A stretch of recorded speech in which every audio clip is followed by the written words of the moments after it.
నరమాంస భక్షకులు ఉంటారని వినడమే కానీ ఎప్పుడూ చూసింది లేదు.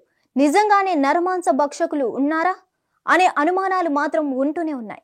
కానీ నిజమేననే ఓ అత్యంత దారుణాతి దారుణ ఘటన వెలుగు చూస్తుంది. ఓ ఉన్మాది కన్న తల్లినే చంపి తినేశాడు. తల్లిని చంపి ముక్కలు ముక్కలుగా చేసి ఆ ముక్కలను ఫ్రై చేసుకొని తినేశాడు. ఇంతకీ అదెక్కడో లెట్స్ వాచ్. కన్న తల్లిని చంపి ఆమె శరీర భాగాలను ముక్కలు ముక్కలుగా నరికి ఫ్రై చేసుకొని తిన్న కసాయి కొడుకుకు కోల్హాపూర్ కోర్టు విధించిన ఉరి శిక్షను ముంబై హైకోర్టు సమర్థించింది.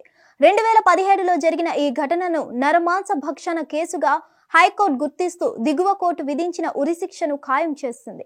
ఈ కేసులో దోషిగా తేలిన సునీల్ కుచ్కోరవి అనే వ్యక్తిని సంస్కరించే అవకాశం ఎంత మాత్రం లేదని, అతనికి విధించిన ఉరి శిక్షను ఖాయం చేస్తున్నామని న్యాయమూర్తులు రేవతి మొహితే, పృథ్వీరాజ్ చావన్లతో కూడిన డివిజన్ బెంచ్ తీర్పు చెప్పింది. అత్యంత అరుదైన కేసుల్లో ఒకటైన నరమాంస భక్షణ కేసుగా ఈ కేసును పరిగణిస్తున్నాం. దోషి కేవలం అతడి తల్లిని హత్య చేయడమే కాదు, ఆమె శరీరం నుంచి మెదడు, గుండె, మూత్రపిండాలు, కాలేయం, పేగులు వంటి కీలక అవయవాలను వేరు చేసి వాటిని ప్యాన్లో వేయించి మరీ తినేస్తాడు. ఇది నరమాంస భక్షణ కిందకే వస్తుంది. ఇలాంటి ధోరణులు ఉన్న వారిని సంస్కరించే అవకాశం లేదు. ఒకవేళ జైలు శిక్ష విధిస్తే జైల్లో కూడా ఇదే తరహా నేరం చేసే అవకాశం ఉందని ధర్మాసనం స్పష్టం చేసింది.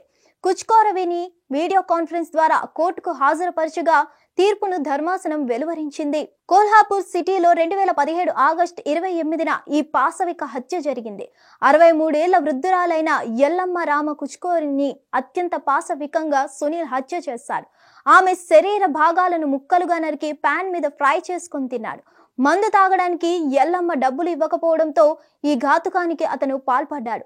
కాగా ఈ కేసులో నిందితుడికి 2021లో కోల్హాపూర్ కోర్టు మరణ శిక్ష విధిస్తూ తీర్పునిచ్చింది.